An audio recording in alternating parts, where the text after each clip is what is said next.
আপনাদেরকে দেখাচ্ছি আমরা যেভাবে সামাজিকভাবে কোরবানি করি। সমাজের সকল লোকজন একত্রিত হয়ে আমরা মাংসগুলোকে এইভাবে যে যার মনে গরুকে কাজ করা হয়। এই যে দেখুন প্রচুর মানুষ।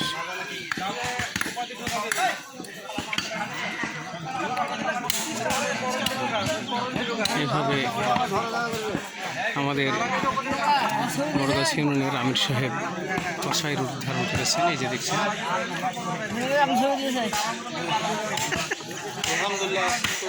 বলেন কিছু বলেন। কোরবানি এবং খুব আনন্দিত। আজকের কোরবানিতে অন্তত 4টা গরু জবাই করতে পেরেছি।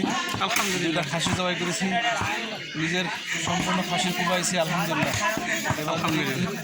এবং খাসির মাংসগুলো সুষ্ঠু বন্টন খুব সুন্দরভাবে আমাদের সমাজে যারা কোরবানি দিতে পারেনি তাদেরকে আমরা খুব সুন্দরভাবে ভাগ করে তাদের বাসায় বাসায় আমরা পৌঁছাই দিয়েছি। এটা সামাজিক কাজের একটি অংশ। ইনশাআল্লাহ গরুর ভাগটা আমরা এভাবে সবাইকে পৌঁছাই দেবো।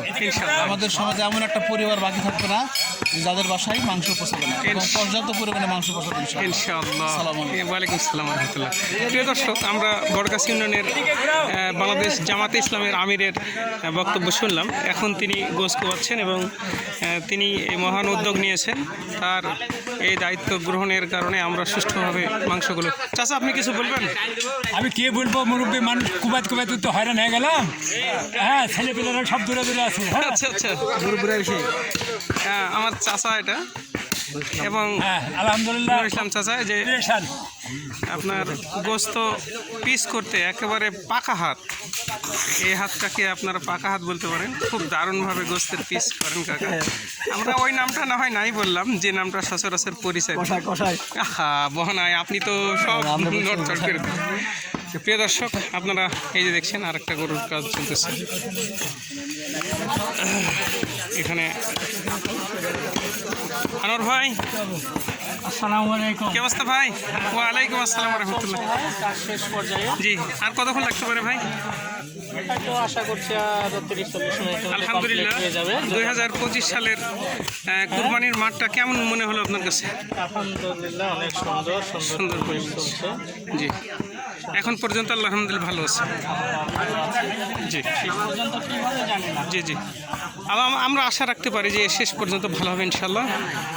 আলহামদুলিল্লাহ। প্রিয় দর্শক, আপনারা দেখছেন যে বিভিন্নজন বিভিন্ন রকমভাবে গরুর কাজ করবার চলছে। এই যে এখন এই কাজগুলো চলতেছে, এটি প্রায় শেষ। একটা সাক্ষাৎকার লিব যাবে এটা। কেমন হলো? হাদিসও প্রচার করছি।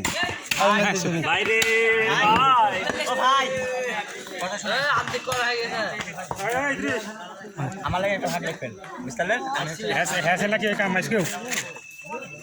হ্যাঁ, বুঝলেছি। কি বলবো, মিলন ভাই বলছে কি যে নেতৃত্ব পর্যায়ে থাকলে লোক থাকে, আমরা থাকলে আমাকে দিন আমার কি বাড়ি থেকে দিলে চুদবে চুদবে একটা দিব খাইলে আমার লোকজন আছে।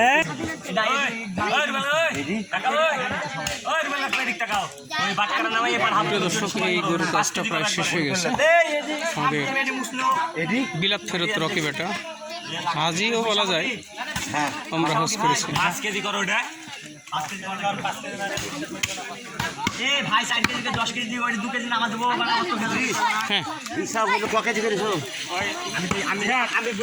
প্রিয় দর্শক, আমরা এই মাংসটাকে 3 ভাগ হবে।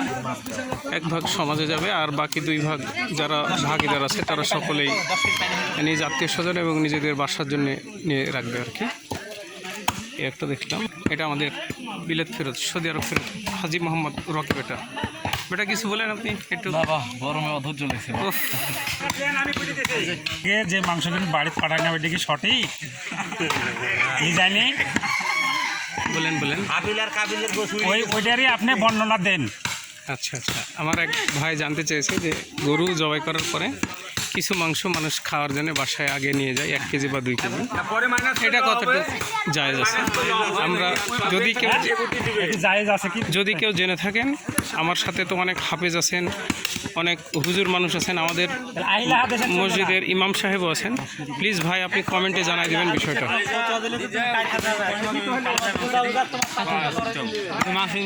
প্রিয় দর্শক, এই যে আরেকটা গরু, এটা আমাদের তেজুল ভাই কথাই করছেন।